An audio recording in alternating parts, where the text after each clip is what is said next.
qué bueno que podemos disfrutar de otro domingo. Son oportunidades preciosas que el Señor nos da. Entonces, qué bien que también podemos disfrutar de la presencia del Señor y de la presencia de cada uno de nosotros aquí, ver a su hermano y saludarle. Entonces, vamos a abrir nuestra Biblia en el Evangelio de Juan. Evangelio de Juan, capítulo 13, del versículo 36 en adelante.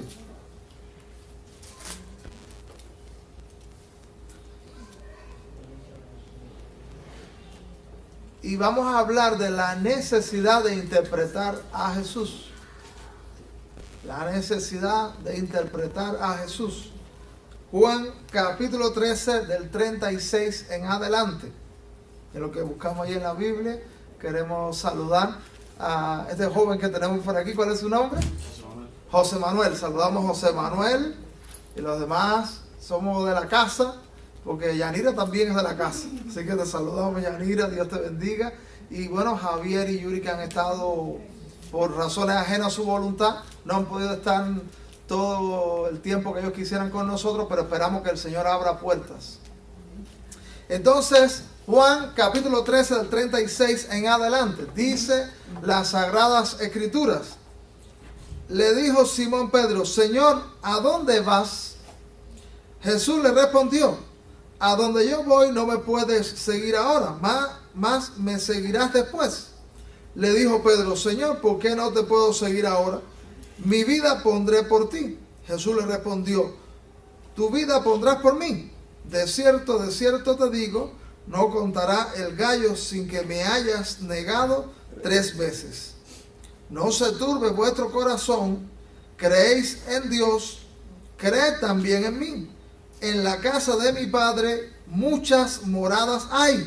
Si así no fuera, yo os lo hubiera dicho. Voy pues a preparar lugar para vosotros. Y si me fuere y os preparare el lugar, vendré otra vez y os tomaré a mí mismo, para que donde yo estoy, vosotros también estéis. Y sabéis a dónde voy, y sabéis el camino. Le dijo Tomás: Señor, no sabemos a dónde vas. ¿Cómo pues podremos saber el camino? Jesús le dijo: yo soy el camino y la verdad y la vida. Nadie viene al Padre sino por mí. Señor, te damos muchas gracias por la oportunidad de alabar tu nombre. Gracias porque nos das el privilegio de poder buscarte. Estamos necesitados de ti. Estamos necesitados de Jesús. Estamos necesitados de orientación tuya, de incentivo, de esclarecimiento. Siempre necesitamos más de ti. Y tú eres insondable. Tú siempre tienes más para darnos. Tú conoces a cada persona que ha llegado a este lugar. En lo íntimo tú conoces cuál es la necesidad. Pedimos que tú puedas aplicar tu palabra a nuestros corazones y que nosotros podamos estar suficientemente receptivos, suficientemente abiertos a lo que tú quieres transmitirnos a través de tu palabra. En el nombre del Señor Jesús. Amén. Entonces, amado, este es un pasaje que tiene expresiones enigmáticas. Jesús usó mucho un lenguaje enigmático en ocasiones. En más de una ocasión, el Señor se vale de un lenguaje enigmático que capta la atención. Porque Jesús está en medio de la gente, está en medio de los fariseos, está con los discípulos. Usa un lenguaje que despierta el interés. A la vez, un lenguaje que a veces de momento la gente no entendió, no captó. Y muchos se quedaron, ¿qué quiso decir?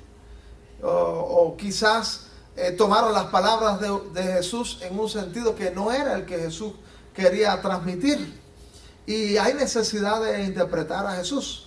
Hay una esencia del Evangelio que Jesús transmite en una manera muy clara. Vamos a decir así, el meollo del Evangelio está claro. ¿Cómo podemos ser salvos? Y lo que Jesús demanda de manera primordial de nosotros está muy claro en la Biblia. Pero hay muchas enseñanzas también que el Señor quiere que nosotros asimilemos, que tienen que ver con el crecimiento y tienen que ver con la comprensión de todo el consejo de Dios, en palabras del apóstol. Ahora, sin embargo, aunque esa esencia del Evangelio está clara y la persona de Jesús es presentada en todos sus ángulos de manera clara, la persona de Jesús no es comprendida totalmente. El Señor no es interpretado totalmente, sino que aunque Él habló en una manera muy clara, reiteradamente, muchas personas que oyeron esa palabra reiteradamente no la asimilaron.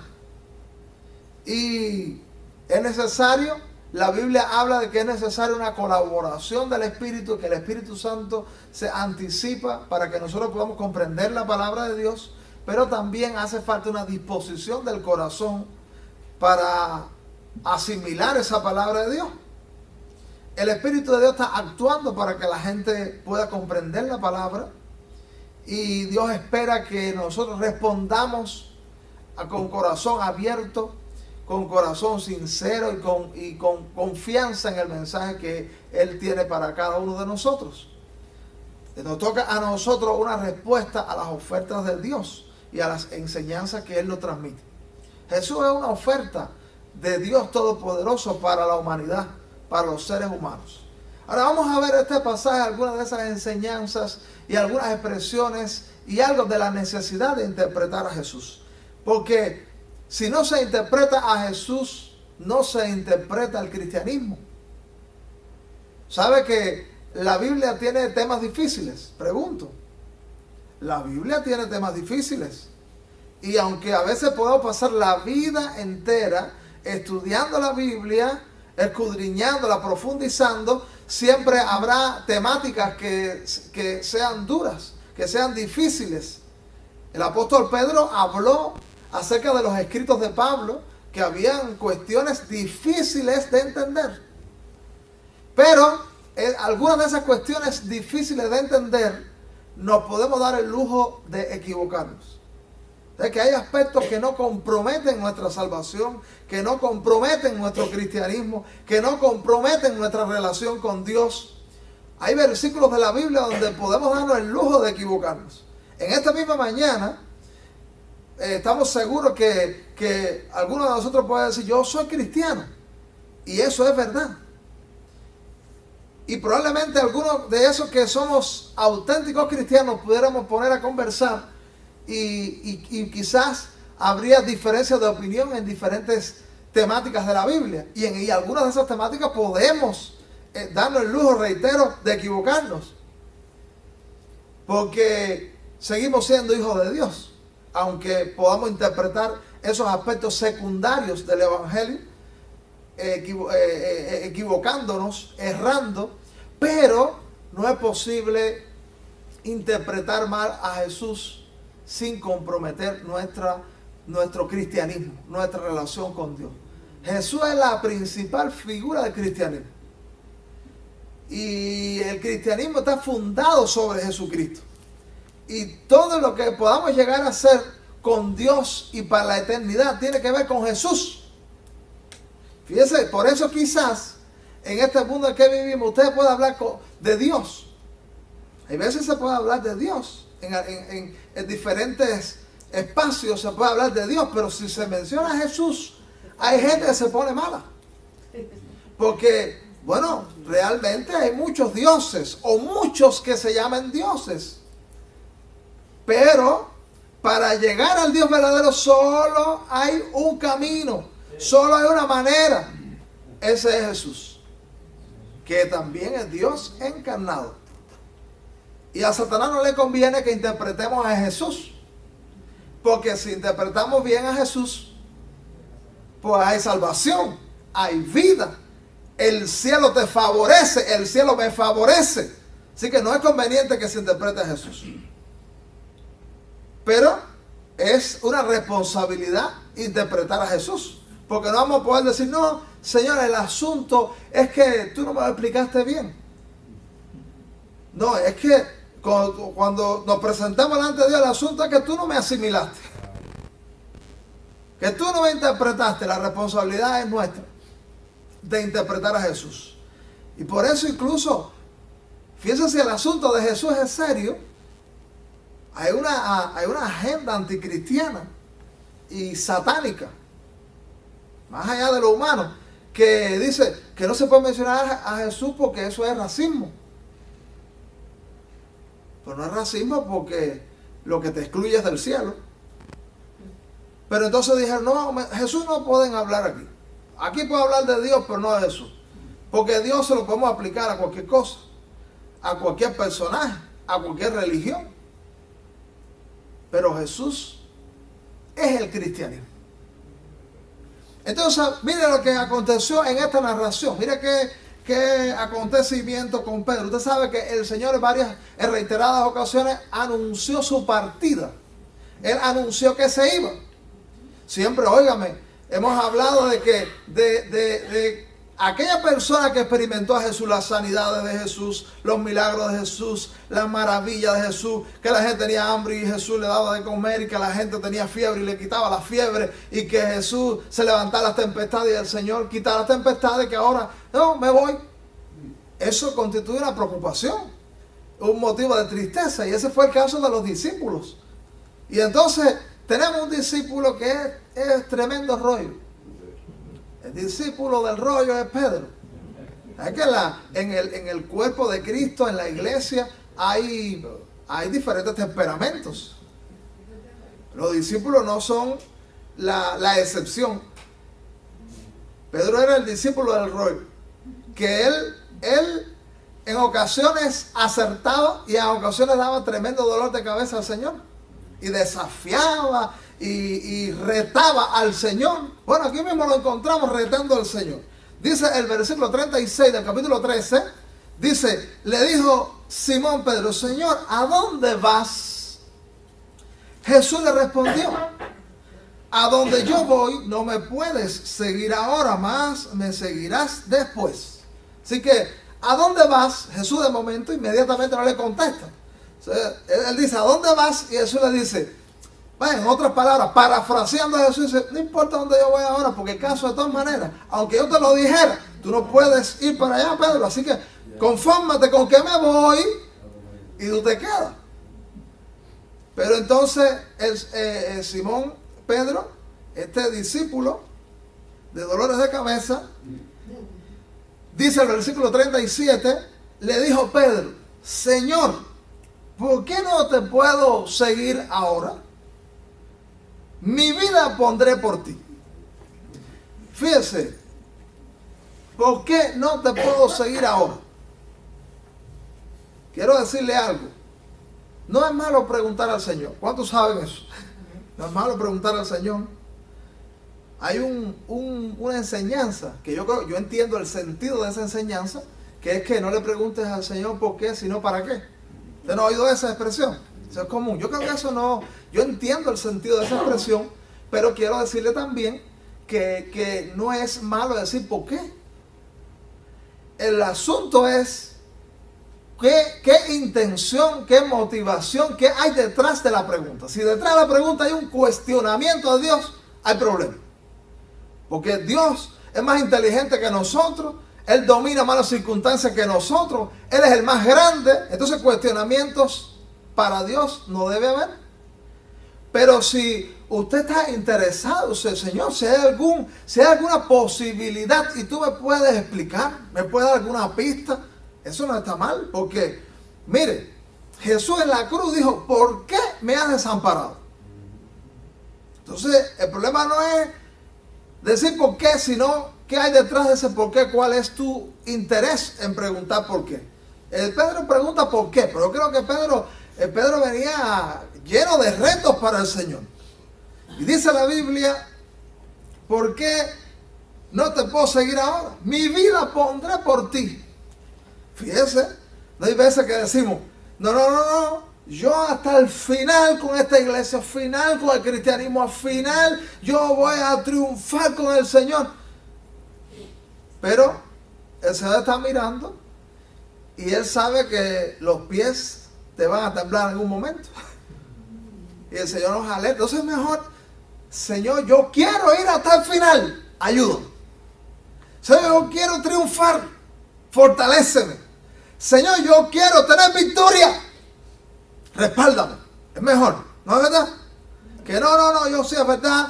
¿Verdad? Hay gente que son tan gigantes del cristianismo que todo el mundo está por debajo de ellos.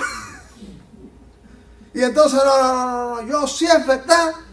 Entonces, a lo mejor eso era Pedro, que en un momento de inmadurez, porque él está en una etapa neófita todavía con relación al cristianismo, una etapa embrionaria con relación a su cristianismo, y entonces, no, mi vida, yo sí, es verdad. ¿A dónde tú vas? Aquí hay que meterle mano. Yo voy, Señor, yo voy, porque yo, fíjate a qué punto estoy yo, que yo estoy dispuesto a morir por ti. Y entonces, mira lo que Jesús le dice.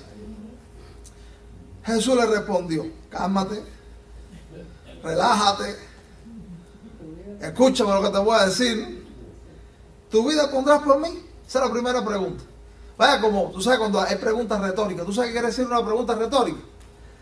La pregunta retórica es la que tiene la respuesta en sí misma. ¿Tu vida pondrás por mí? Es como, tú no vas a poner nada. Y es una pregunta para reflexionar.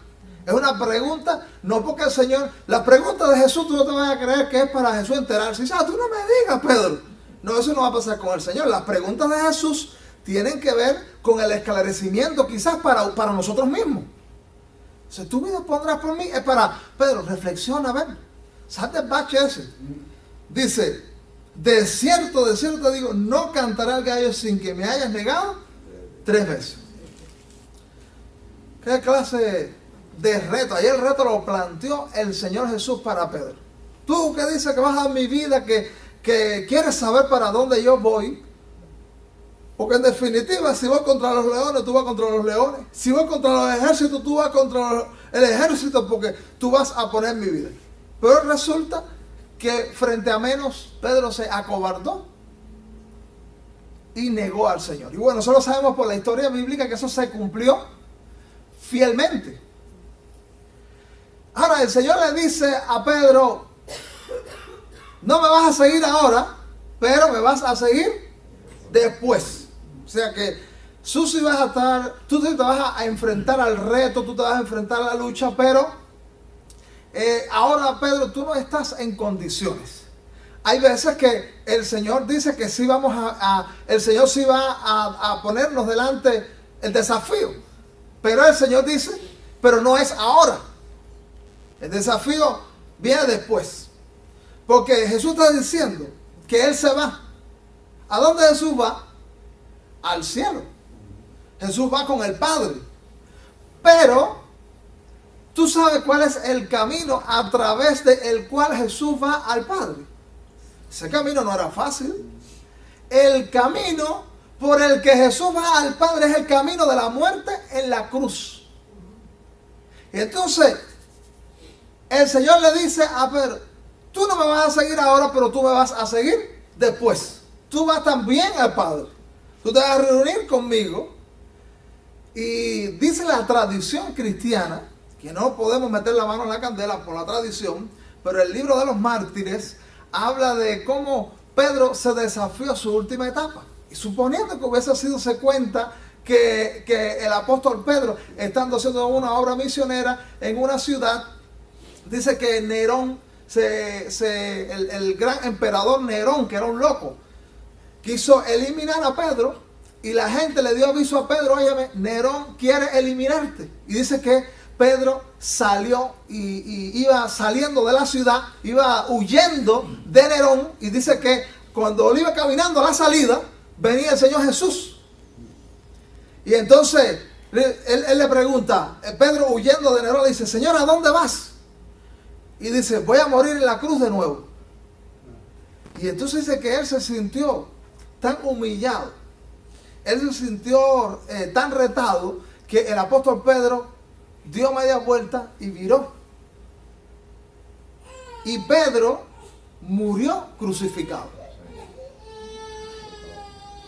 Y dice que ya frente al reto de la crucifixión, él dijo, lo iban a crucificar como al mismo Señor Jesús, y dijo, no, yo no soy digno de morir como mi Señor. Y lo crucificaron con la cabeza para abajo y los pies para arriba. Así que no puedes ahora, pero me seguirás después. Llegó un momento en la vida de Pedro donde él interpretó a Jesús, donde él tuvo encuentro con Jesús, donde él avanzó con Jesús y donde él estuvo dispuesto. Lo que no estuvo dispuesto a hacer en un momento, estuvo dispuesto a hacerlo en otros. Hay cuestiones que a lo mejor no estamos dispuestos a hacer ahora por el Señor. Pero si nosotros seguimos avanzando con Jesús, vamos a estar dispuestos. Cosas que no queremos entregar ahora, más adelante, si seguimos avanzando con Él, vamos a querer entregar. Y riesgos que no estamos dispuestos a asumir ahora, después vamos a estar dispuestos a asumir. Yo me preguntaba, pequeños pasitos que uno da en la vida cristiana. Yo hace años me decía, eso no puedo hacerlo yo. Pero en la medida que comprendemos al Señor, ¿qué hacemos? Vamos dando pasos y asumimos riesgos que en otro momento ni soñabas con eso. Entonces, el Señor, después que le anuncia todo esto a Pedro, Él tiene una palabra de ánimo. A mí me gusta Jesús porque Él siempre tiene una palabra de ánimo. Él sí tiene una palabra ecuánime. Él tiene una palabra en la que Él está bajo control de cualquier circunstancia. Entonces, bueno, yo me voy a morir en la cruz, voy al Padre y voy a través de esa crucifixión, pero dice Jesús, a pesar de todo eso, porque mira, lo grande de esto es que Jesús consuela cuando Él debe ser el consolado ahora. Entonces, las alturas con Jesús, llegar a comprender a Jesús, hace que usted pueda consolar cuando usted es el que necesita ser consolado. Así conocí a una mujer hace años con una situación familiar súper tensa. Y esa mujer avanzó con Dios de una manera. Esa mujer, bueno, ella tenía momentos de mucha turbación en su casa por lo que estaba pasando. Y ella contaba que ella entraba, le decía a su esposo, al hijo, yo voy a orar. Yo quiero que nadie me moleste. Voy a entrar al cuarto y voy a hablar con Dios. Por favor, no me interrumpan. Y ella dice que entraba a ese cuarto, se ponía de rodillas y empezaba a hablar con Dios. Dice, lo que yo no le decía a nadie, se lo decía al Señor. Allí la mayoría de las veces yo lloraba, yo alababa al Señor. Pero cuando lo que entraba a ese cuarto era una hormiga, pero lo que salía era un león. Porque yo salía fortalecida. Y entonces mucha gente que sabía la situación que ella estaba pasando, venía a dar una palabra de ánimo. Y ella terminaba hablando de las cosas de Dios, entusiasmada, con una sonrisa en el rostro y diciendo las maravillas que hace Dios.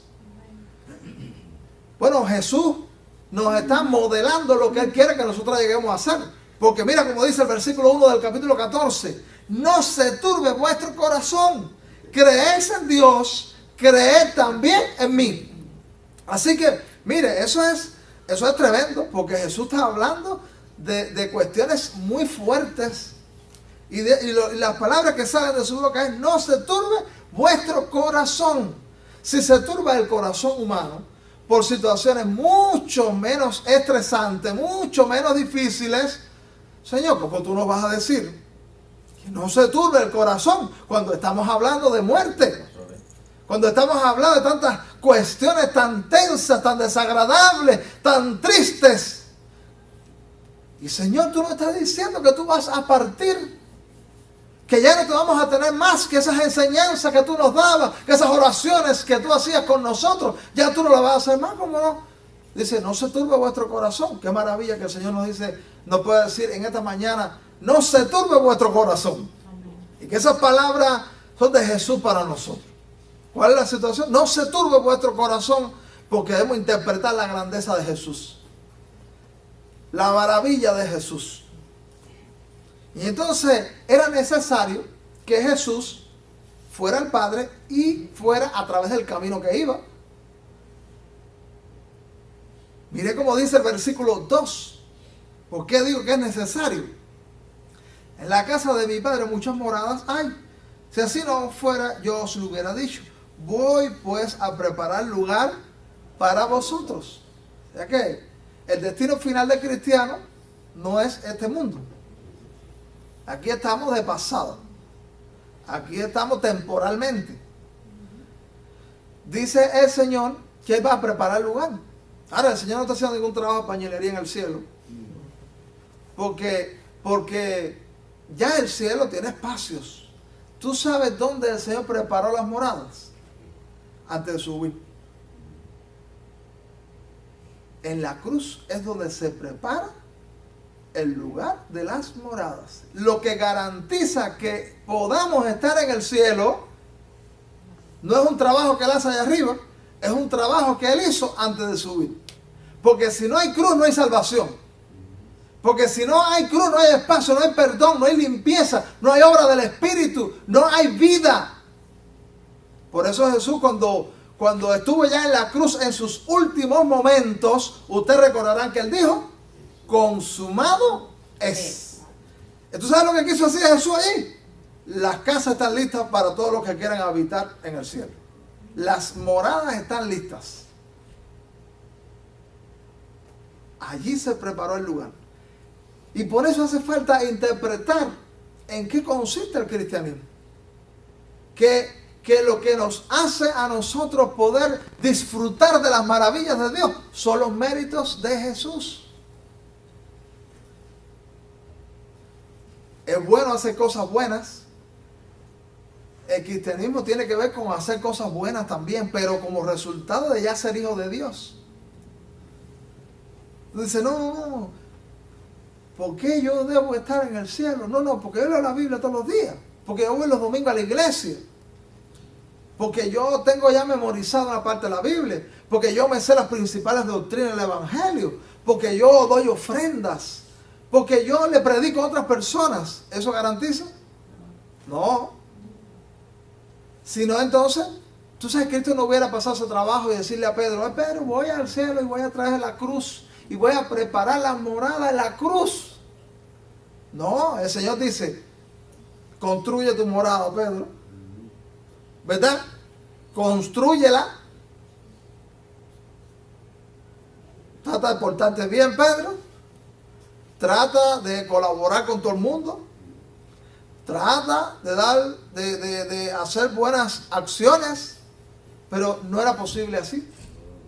Porque nuestras acciones están manchadas. La Biblia testifica que aún nuestras buenas acciones fuera de Dios, fuera del Evangelio, están manchadas por el pecado.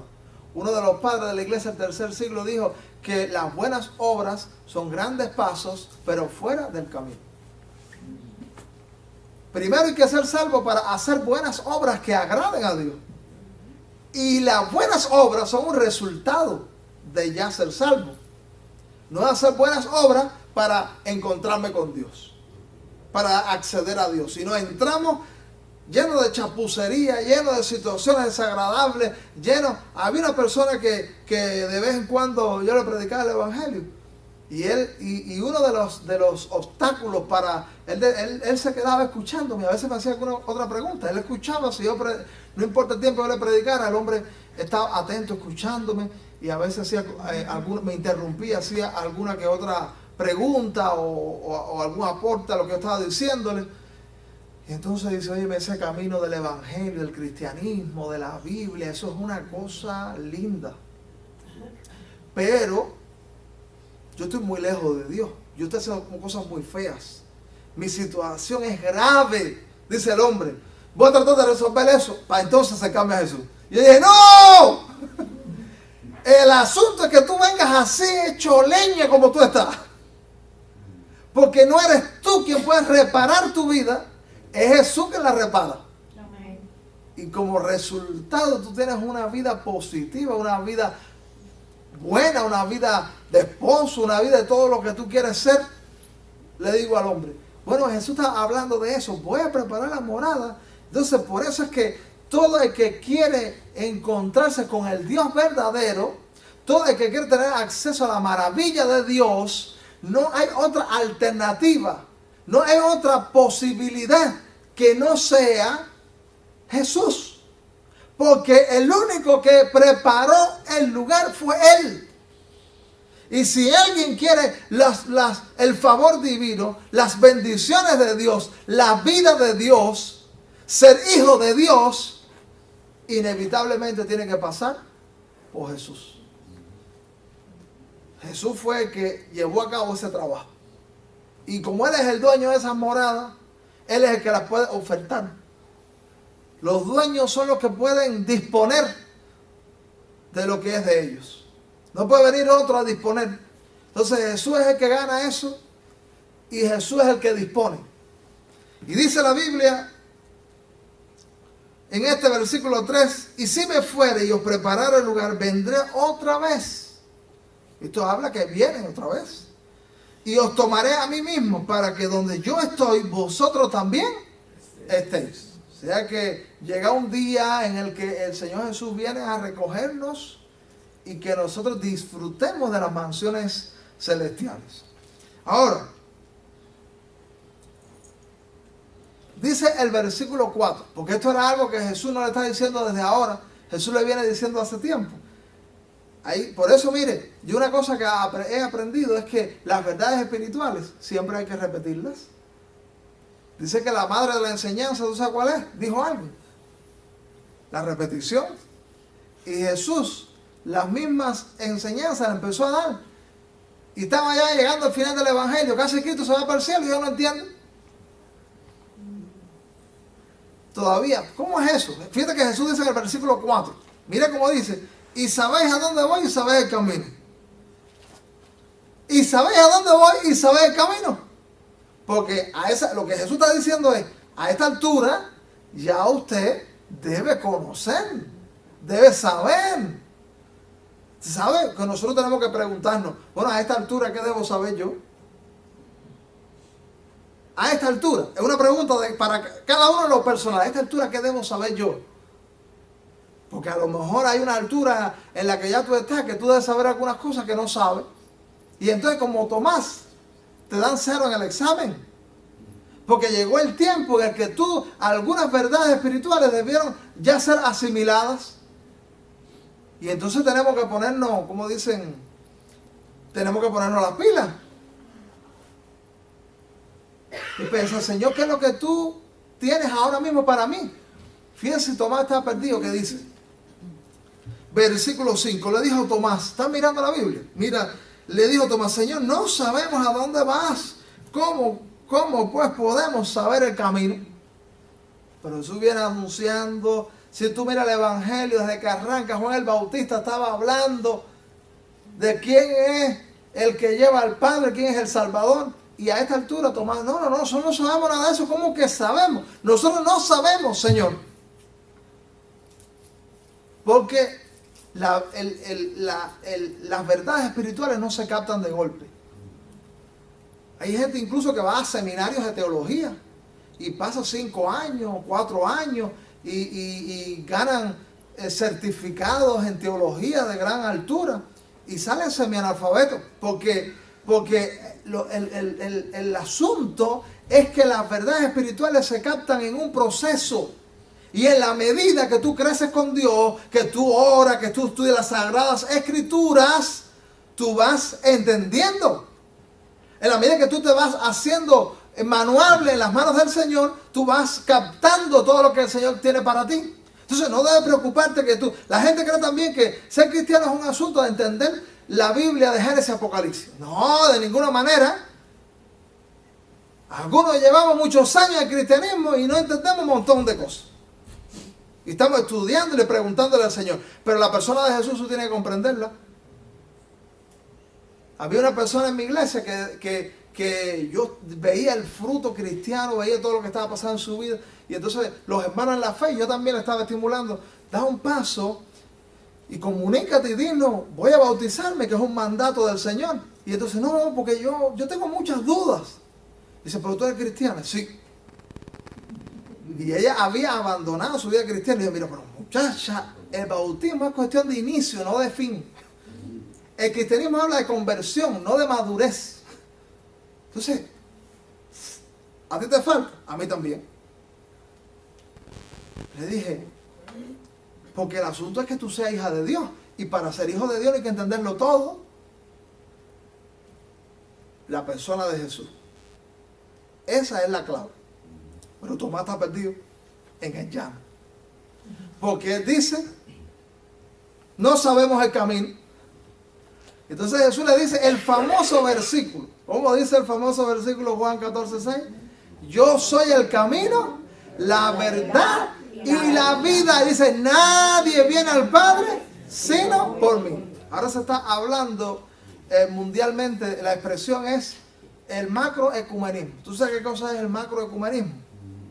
Que todas las religiones vamos a ponerla bajo la misma sombrilla, porque en definitiva somos lo mismo. Pero yo le hago caso a Jesús. Jesús dice aquí, el Señor Jesús dice aquí, yo soy el camino. Si vas a coger otro camino, vas para otro lugar. Tu fin es otro. Porque dice el fundador del cristianismo que el que preparó la morada es Él, que el que murió en la cruz es Él, que el Salvador es Él, y que solamente a través de Él es posible dar con el Padre. Porque aunque muchos se llamen dioses, solo hay un Dios verdadero. Y para encontrarse con ese Dios, Jesús es el que ha habilitado el camino, y el camino está habilitado de tal manera que Él es el mismo camino. El camino es una persona. Y el que no establece relación con esta persona, pues no hay vereda que le lleve, no hay puerta, no hay lugar que le dé acceso a Dios.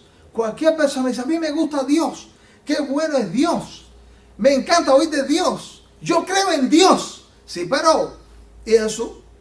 Porque Jesús es Dios hecho hombre y es la posibilidad de llegar a ese Dios inaccesible, invisible, porque Jesús, mira la manifestación histórica de Dios, ¿tú sabes quién es? Jesús.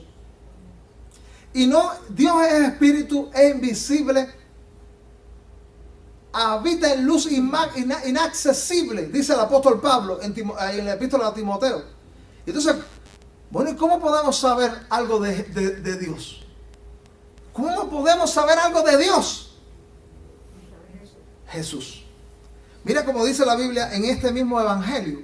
Juan, sin moverte de aquí al capítulo 14, estamos terminando, pero mira lo que dice el capítulo 1. Mira lo que dice el capítulo 1 de Juan. Capítulo 1, versículo 18. Juan 1, 18 dice, a Dios nadie le vio jamás. El unigénito Hijo que está en el seno del Padre, Él le ha dado a conocer. Eso quiere decir, Señor, tú estás inaccesible. Nadie te puede ver. La manera de ver a Dios, que no está hablando solamente de ojo físico, sino de tener contacto con su realidad, es a través de una manifestación histórica. La manifestación histórica es Jesús. Bueno, ¿cómo exhibe Jesús a Dios? Bueno, Jesús tiene atributos, los mismos, idénticos atributos del Padre. El Padre es todopoderoso. Jesús es todopoderoso.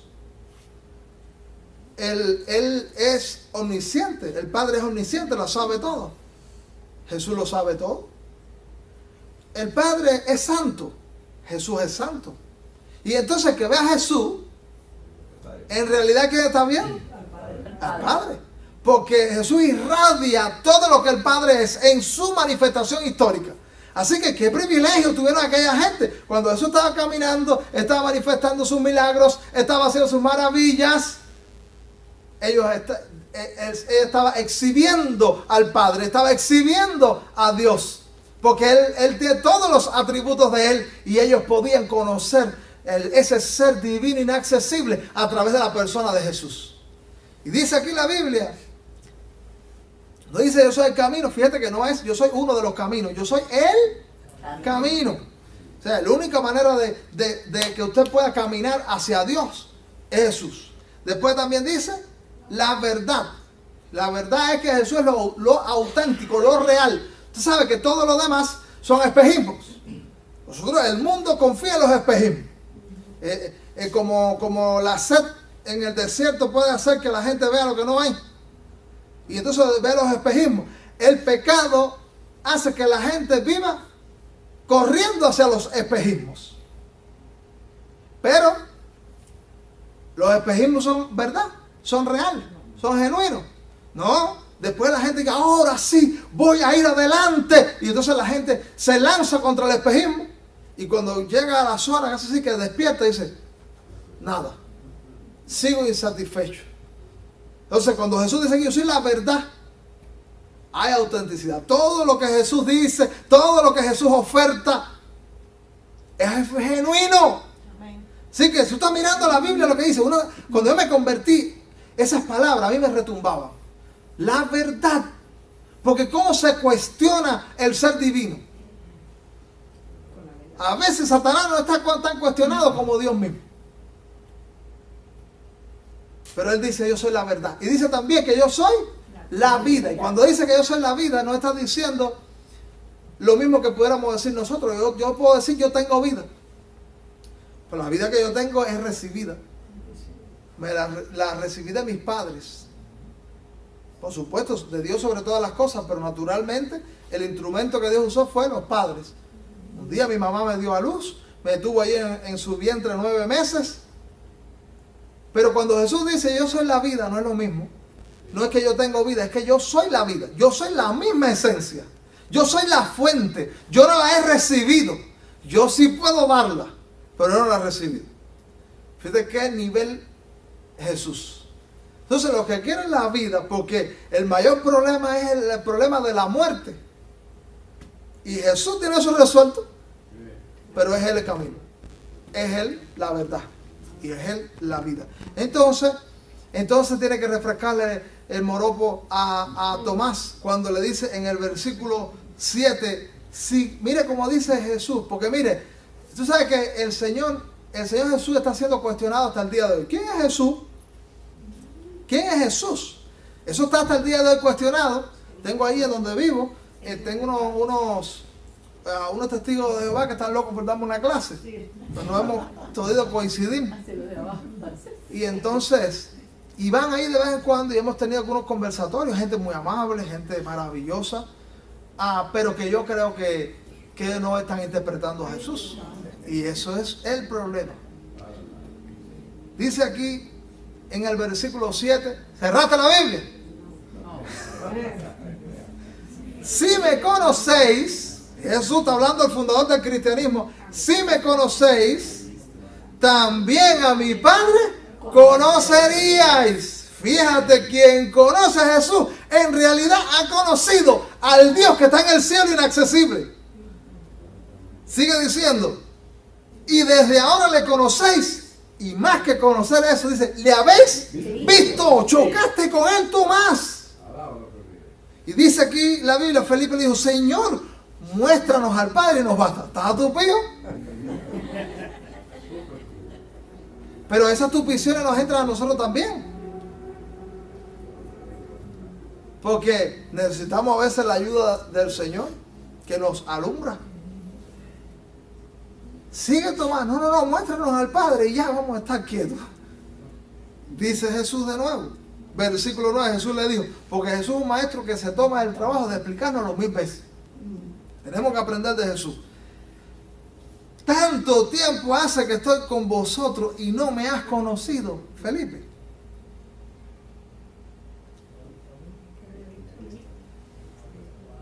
El que me ha visto a mí, ha visto al Padre. ¿Cómo pues dices tú?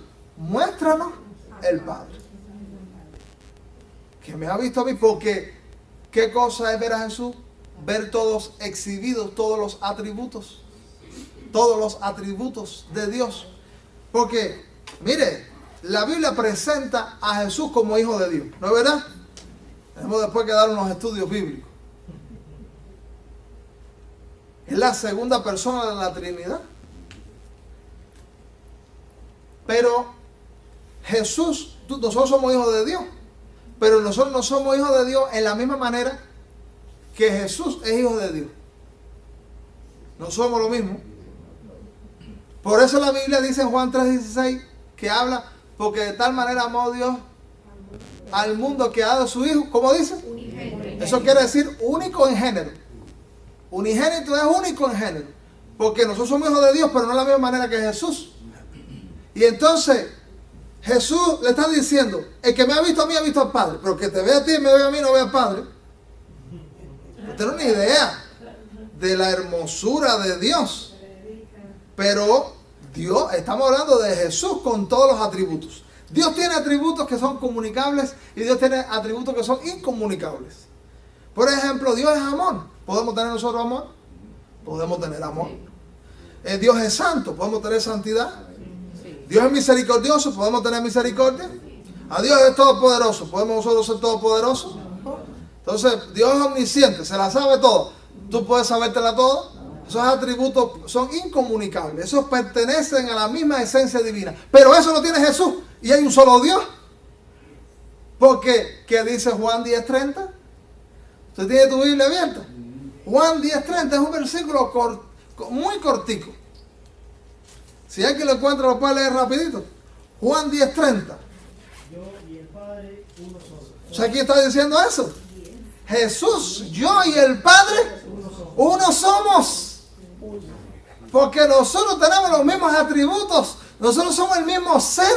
Nosotros somos el mismo Dios.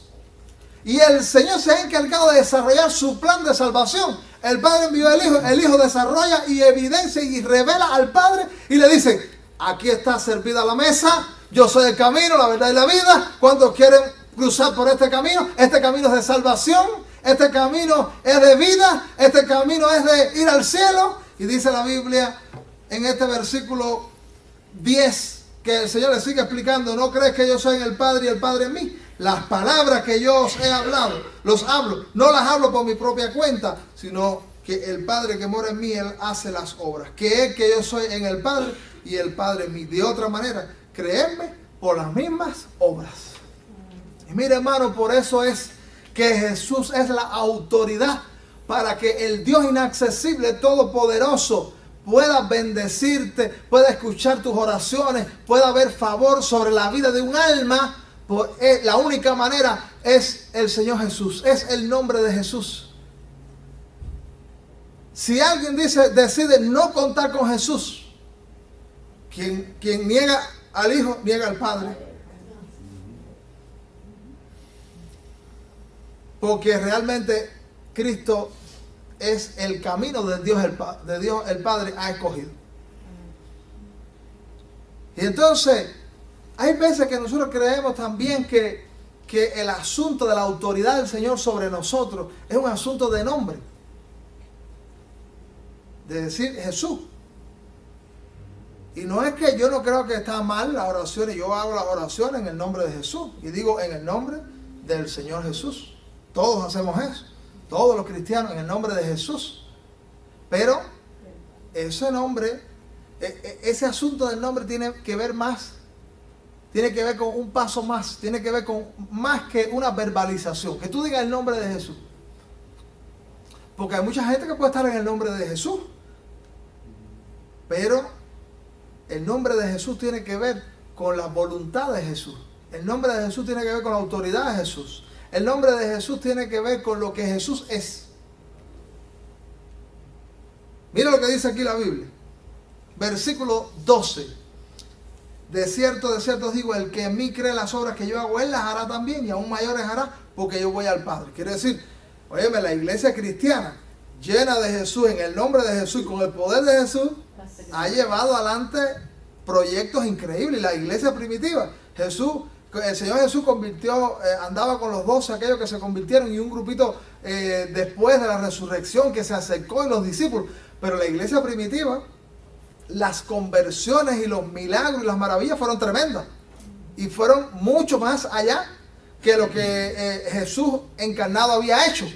Ahora dice aquí, versículo 13, y todo lo que pidieras al Padre en mi nombre, lo haré para que el Padre sea glorificado en el Hijo. Pero dije que comenzamos hablando de la necesidad de interpretar a Jesús. Interpretar a Jesús, que significa todo lo que hemos visto, y también el uso del nombre que nosotros estamos haciendo.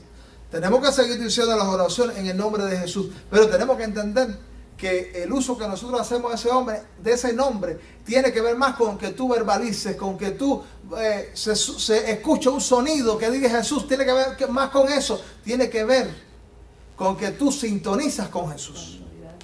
Mira, en Colosenses capítulo 3 hay un pasaje que dice: y todo lo que hacéis, sea de palabra o de hecho, hacerlo todo en el nombre del Señor Jesús. Ahora, si yo encuentro a alguien por ahí que da un paso, en el nombre de Jesús, y coge el vaso de agua en nombre de Jesús, y yo tomo el vaso de agua en nombre de Jesús, y puedo hablar contigo en nombre de Jesús, yo digo, este está loco. Ahí dice todo lo que hacéis, hacerlo en el nombre del Señor Jesús. Pero eso quiere decir, no que tú verbalices cada vez que tú vayas a hacer una acción en el nombre de Jesús, sino que tú todo lo que hagas, lo hagas en sintonía con su voluntad, en sintonía con sus planes, en sintonía con su santidad, en sintonía con todo lo que Él es y quiere para mi vida. Porque hay mucha gente que puede decir en el nombre de Jesús y no está sintonizando en nada. No acogerse a lo que el Señor está diciendo que debe acogerse. No hacerlo como Dios dice que debe hacerlo, aunque vocifere y diga en el nombre de Jesús. Y Jesús, en su oración aquí mismo en Juan, dijo: les he dado a conocer tu nombre. Jesús dijo que Él le había dado a conocer el nombre a los discípulos. Bueno, ¿y cuándo Jesús dijo eso? ¿Cuándo Jesús hizo eso? En el Nuevo Testamento, desde Mateo a Apocalipsis, tú me lo lees y me lo dices donde Jesús enseñó a vocalizar en algún momento cuál era el nombre. Tú sabes que Jesús no se refirió al nombre, cuando Él dijo que Él les dio a conocer el nombre de Dios, a un vocablo, a una idea. ¿Tú sabes a qué se refiere? Que Él les dio a conocer todos los atributos, toda su persona, todo su ser. Y eso es conocer el nombre. Porque para un judío el nombre, nosotros tenemos nombres aquí que no sabemos dónde salieron. Yo no sé dónde salió mi nombre. Pero para un judío el nombre tenía que ver con la realidad de la persona. Por eso la Biblia, los nombres tienen significados. Un nombre tiene que ver con realidades. Y el nombre, más que decirle alguna, fíjese que el nombre de Jehová del Antiguo Testamento que conocemos hoy, se le ha llamado el nombre... el innombrable, el inefable. ¿Por qué? Porque eran 4 consonantes.